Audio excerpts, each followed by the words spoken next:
What's good, YouTube? Swiftly here, back with another NBA 2K25 video, and in today's video I have another episode of badge breakdowns for you guys, as you can see on your screen. In today's episode we are going to be discussing the finishing badge post Powerhouse. Now if you read the description, it says it strengthens a player's ability at backing down defenders and moving them with drop steps. So basically this badge is pretty much two badges in one. They took the back down Punisher badge, which was basically for backing people down into the post, and then they also took the drop step badge, which was for just doing drop steps and whatnot, and they combined it into one, which is post Powerhouse this year. And obviously you could tell that it requires both post control and strength in order for you to unlock this badge. Now as far as my usage with this badge, I've only gone up to Hall of Fame, just because I've only have a 87 with a 91 strength on my second center build.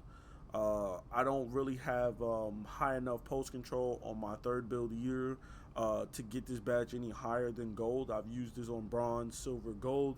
I've applied +1 to it to just see how useful it is on Hall of Fame, and I would just say that on Hall of Fame I definitely notice a difference from gold, even with my post control still only being 87, even with my strength only still being a 91.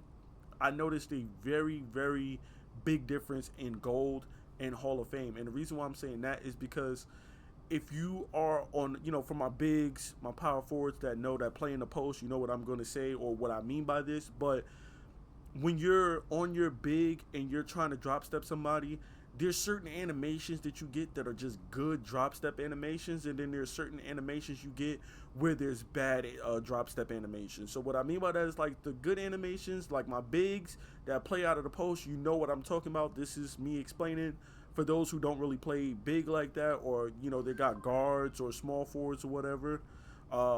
The good animations will usually end with you being in front of the player and that player being on your back, so you can go up with a dunk or a layup and not really get contested or not really get blocked. The bad animations, they're still going to kind of be right there with you. You're going to drop step them and they're going to be to like the side of you or still kind of in front of you, and they're going to kind of like stonewall you, if you will. It's kind of like when you try to go up with a dunk or a layup, and instead of getting by the defender, you kind of get stonewall and go just up into their chest. That's a bad animation.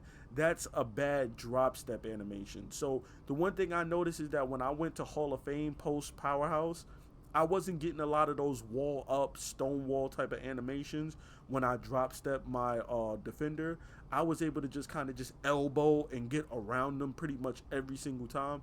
Now do take in consideration that this is also dependent on their interior defense and their post lock badge. So that might have just been me going up against dudes with lower post lockdown. They're running with like a 82 interior, or they're running with a 79 interior instead of 82 for silver or whatever. So I was just getting better animations. That's entirely true, so take this with a grain of salt. But again, like I said, I did notice that when I went up to Hall of Fame with the +1, even though my post control was still the same, the only real difference or variables is the people that was guarding me and my level of badge going from gold to Hall of Fame with the +1. My post control was still the same, my height was still the same, my weight was still the same, my strength was still the same. The only difference is I had Hall of Fame post Powerhouse and I had somebody else different guarding me. So pretty much most of the variables was still the same, except for the badge and whatever the person was running with that was guarding me. And in most cases, most of the bigs you're going to see with an 89 or plus strength. I very rarely ever see somebody with lower strength than 89. In most cases, they're running 89, 91, 95, 99, or something like that. And interior defense, it varies. I've seen dudes with 82, I've seen 88, I've seen 86, I've seen 74, 72. So it varies, so excuse me, that could be playing a part in it as well too. But that's just my opinion on it. I went up to Hall of Fame and I would notice that I would get more cleaner drop step animations. The backing people down, I try not to. I try to be like right on the block, so I don't really have to do too much backing down, because that takes away shot clock and stuff. And if I get double team, if I'm backing you down for like 3-4 seconds trying to get underneath the rim, and then I drop step you and then somebody doubles, now it's only like 4 seconds left. Now I gotta throw, a bad pass and give my teammate a grenade with like 4 seconds left, or I now got to go up in the paint with a dumbass shot on two people. So I don't really do much backing down, as far as post powerhouse go. I really just use post powerhouse for those drop step moves. So because of that, I can't really say much about how good it is for backing people down. I can only really tell you about the drop steps, because I try not to back people down. The only time I really back people down is if I got a mismatch. I'm 7 foot, 7'1", and I got like a 6'9", 6'8" center on me, sometimes even a 6'7" center on me. Oh yeah, I'm gonna back them down into the post. But most cases, I'm just gonna post up, catch the rock, 1 or 2 dribbles, and then drop step, go up with it, or drop step and pass out. Again, this is just my experience with this badge. For the past like 2 to 3 weeks. You can definitely, I think gold is definitely a really good spot, just because it's not as costly. I just want to see, what exactly do you need for gold as far as the strength goes. Let me see. So for gold, you need 85 post control, 86 strength. I have 87 post control, 91 strength, so do keep that in mind. My post control is a little bit higher, and my strength is way higher than actually needed. But, that's kind of, nice that you only need 85, 86. It's not as costly. Most bigs should be running high enough strength than that anyway. Most bigs should be running 91 strength anyway. Just for like brick wall and all these other badges, box out beasts and stuff like that. And then 80, 86, 87 post control or 85 post control is not that expensive, for this badge. So I could definitely see, most people being able to have this at a minimum on gold. And then if you feel like you really need to go higher, you're not getting good animations with the drop step, you can always use your +1 and go up to Hall of Fame. Again, I haven't used this on Legend, but I don't really think Legend is really necessary. It can get costly, especially on bigs. It can get very costly, but I don't really think you need it on Legend, unless you're trying to just be a cheeser.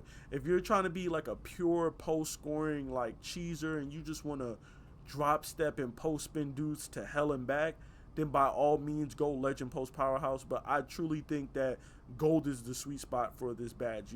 I don't really just do the same move over and over again. I try to switch it up. I'll try to do like a fake spin and then go up with a hook, or I'll do a post spin, I'll do a drop step, you know what I'm saying? I'll back them down, I'll pump fake a couple times and try to get like a standing dunk animation. I try to mix it up. I don't just drop step 100 times in a row unless I have that matchup advantage. If I'm 7 foot and I'm guarding a 6'7", 6'8", then yes, you will believe that I will be drop stepping you 40 times in a row until you quit or until we go up 20. Then I'll let my teammates do their thing, But if I don't have that kind of matchup and I'm going up against a 7 foot big, 7'1" big, then obviously I'm not going to just sit there and just drop step over and over. I'm going to give them different looks as far as in the post goes, because you got to have a bag. You can't just drop step over and over again. People will sag off you. They will back up and they'll wait for you to drop step and then just wall you up. You're not just going to be able to do that over and over again. You're just not.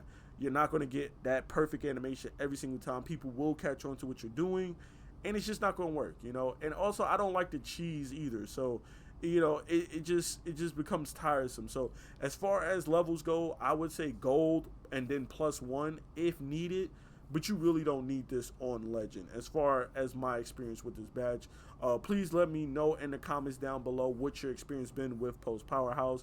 What level of this badge have you been running, and what has been your experience with this badge? It has been your boy Swiftly. Please be sure to drop a like, comment, and subscribe for more NBA 2K25 content, and of course more badge breakdowns like this. I'm out, y'all. Peace.